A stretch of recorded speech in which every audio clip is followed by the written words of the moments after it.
धडा 3 उपयोजित इतिहास. आपण यापूर्वी मोहेंजोदडो आणि हडप्पा या प्राचीन संस्कृतींबद्दल शिकलो आहोत. तुम्हाला कदाचित आठवत असेल की ही प्राचीन संस्कृती नष्ट झाली, परंतु त्यांचे पुरावे हे उत्खननात सापडले आणि त्याच्या अभ्यासावरून आपल्याला त्या संस्कृतीची माहिती मिळाली. तुमच्यापैकी कोणाला असे वाटते का की ह्या अभ्यासाचा आता काही उपयोग तरी होईल का? तर नक्कीच होईल, कारण आपल्याला सध्या पाणी टंचाईसारखे प्रश्न सतावत आहेत. कदाचित मोहेंजोदडो संस्कृती नष्ट होण्यामागे जर दुष्काळ हे कारण असेल आणि तुम्ही त्याचा अभ्यास करून आजच्या आपल्याला भेडसावणारे प्रश्न सोडवले, तर नेमके असेच प्रश्न सोडवायला तुम्हाला उपयोजित इतिहास मदत करतो. उपयोजित इतिहास म्हणजे काय? भूतकाळातील घटनांसंबंधीचे जे ज्ञान इतिहासाद्वारे प्राप्त होते, त्याचा उपयोग वर्तमान आणि भविष्य काळात सर्व लोकांना कसा होईल याचा विचार उपयोजित इतिहास या विषयाद्वारे केला जातो. म्हणजे काय तर पूर्वी होऊन गेलेल्या घटनांचे इतिहासाला धरून विश्लेषण करणे आणि मग त्या विश्लेषणाचा उपयोग वर्तमानातील सामाजिक आव्हाने पेलण्यासाठी अथवा इतर समाजोपयोगी उपाययोजनांसाठी करणे. उदाहरणार्थ, सध्या आपल्यासमोरील असलेले प्रश्न जसे प्रदूषण, पाणी टंचाई, नापीक शेत जमिनी, पर्यावरणाचे ढासळणारे संतुलन इत्यादी. उपयोजित इतिहास ह्या प्रश्नांचा भूतकाळात कसा सामना केला गेला किंवा काय चुका झाल्या की ज्या आता करू नयेत किंवा काय नेमक्या उपाययोजना आवश्यक आहेत हे नक्की सांगू शकेल. उपयोजित इतिहास या क्षेत्रात तज्ज्ञ व्यक्तींबरोबर सर्वसामान्य लोकांचा विविध अंकांनी सहभाग महत्वाचा असतो. तुम्ही पर्यटन म्हणून जेव्हा संग्रहालय, प्राचीन स्थळे यांना भेट देता, तेव्हा पर्यटक या नात्याने तुमचा सहभागही त्यातच होतो. कारण जेव्हा तुम्ही गडकोट, किल्ले पाहता, तेव्हा तुमच्यामध्ये इतिहासासंबंधीची आवड वाढीला लागते. कदाचित तुमच्यापैकी काही जण किल्ल्यावर टाकलेला कचरा गोळा करून हे ऐतिहासिक वारसे जपण्यासाठी प्रयत्नही करत असाल, नाही का? बरोबर आहे ना? उपयोजित इतिहासाला इंग्रजीमध्ये पब्लिक हिस्ट्री म्हणतात. मराठीमध्ये ह्याला जनांसाठी इतिहास असेही म्हणतात. तुम्हाला आता लक्षात आले असेलच की आपल्या मनात इतिहासाबद्दल किती गैरसमज असतात आणि आपल्याला वाटते की इतिहास हा विषय फक्त इतिहासकारांसाठी आणि इतिहास विषयाचा अभ्यास करू इच्छिणाऱ्या विद्यार्थ्यांसाठी असतो किंवा दैनंदिन जीवनात इतिहासासारख्या विषयाचा काही उपयोग नसतो आणि इतिहासासारखा विषय आर्थिकदृष्ट्या उत्पादक क्षेत्रांशी जोडला जाऊ शकत नाही. म्हणूनच हा जनासाठी इतिहास अर्थात उपयोजित इतिहास महत्वाचा आहे, कारण तो इतिहासाची नाळ वर्तमानाशी जोडून देतो.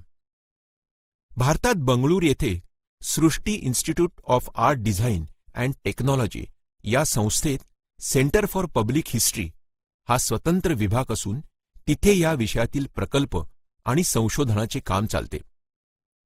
आता आपण उपयोजित इतिहास वापरून विविध विषयांमध्ये संशोधन कसे करतात हे पाहूया. आता मला सांगा, तुम्ही टीव्हीवरती बातम्या पाहता किंवा वर्तमानपत्रात वाचता, तसेच सोशल मीडियावरही काही जण बातम्या वाचत असतील. मला सांगा, कोणकोणत्या क्षेत्रातील बातम्या असतात बरं? राजकारण, सामाजिक धार्मिक संघटन, तत्वज्ञान, तंत्रज्ञान आणि विज्ञान. म्हणजे साधारण या निरनिराळ्या क्षेत्रात सतत घडामोडी घडत असतात आणि आपले मानवी जीवन ह्या घटनांमुळे घडत असते. यातील प्रत्येक क्षेत्राचा स्वतंत्र असा इतिहास असतो आणि त्याचा ज्ञानसंचय केलेला असतो. प्रत्येक विषयाच्या संशोधनात इतिहासातील संशोधन पद्धती या उपयुक्त ठरतात आणि मग हे ज्ञानसंचय पाहिले आणि अभ्यासले जातात. जसे तुम्ही एखादा प्रोजेक्ट करता तेव्हा त्याबद्दल आधी उपलब्ध असलेली माहिती मिळवता, हो की नाही? उदाहरणार्थ, तत्वज्ञान, वैचारिक परंपरा आणि विचारसरणी यांचा अभ्यास जर उपयुक्त ठरणार असेल तर तत्वज्ञानाचा इतिहास अभ्यासावा लागतो.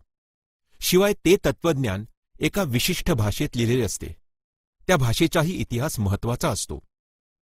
विज्ञान, गरज ही शोधाची जननी आहे असं म्हणतात.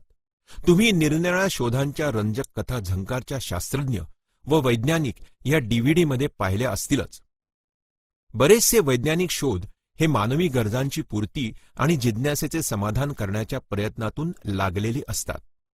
असे प्रयत्न हे अनेक वर्षे सतत सुरू असतात आणि म्हणूनच नवीन संशोधन करणारे शास्त्रज्ञ किंवा तंत्रज्ञानाचा नवीन वापर करणारे संशोधक आधी अस्तित्वात असलेल्या वैज्ञानिक ज्ञानाचा उपयोग करतात. या शोधांमागील कारण परंपरा, कालक्रम समजून घेण्यासाठी विज्ञानाचे इतिहासाचे ज्ञान उपयोगी पडते. तंत्रज्ञान सध्या कृषी उत्पादन, वस्तू उत्पादन, स्थापत्य आणि विविध अभियांत्रिकीशी निगडित क्षेत्रांमध्ये सतत बदल होत असतात. हे बदल घडवताना मागील बदल का घडले आणि त्यामागची कारणे काय होती याचा इतिहास समजून घ्यावा लागतो.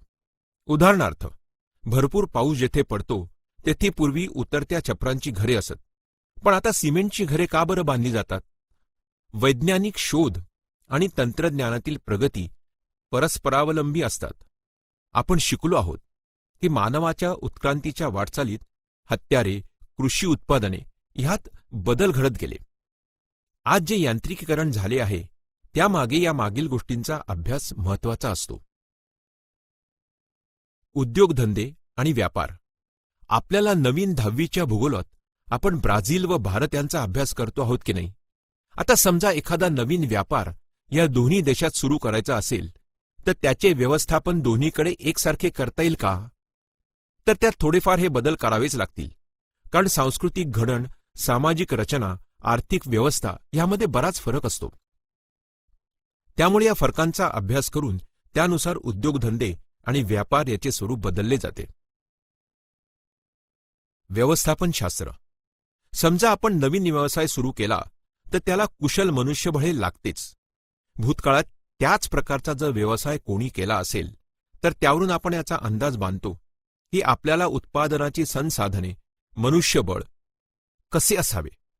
म्हणजे उत्पादनाची संसाधने, मनुष्यबळ आणि उत्पादनाच्या विविध प्रक्रिया, बाजार आणि विक्री यांच्या व्यवस्थापनाच्या साखळीत त्या संबंधातील भूतकालीन यंत्रणा कशा होत्या हे समजावून घेणे अत्यंत आवश्यक असते. या व्यवस्थापनात निरनिराळ्या स्तरांवर जे मनुष्यबळ गुंतले आहे त्या लोकांची परंपरागत मानसिकता जर समजून घ्यायची असेल तर जनांचा इतिहास आपल्याला उपयोगी पडतो आणि मग व्यवस्थापन करणे सोपे होते.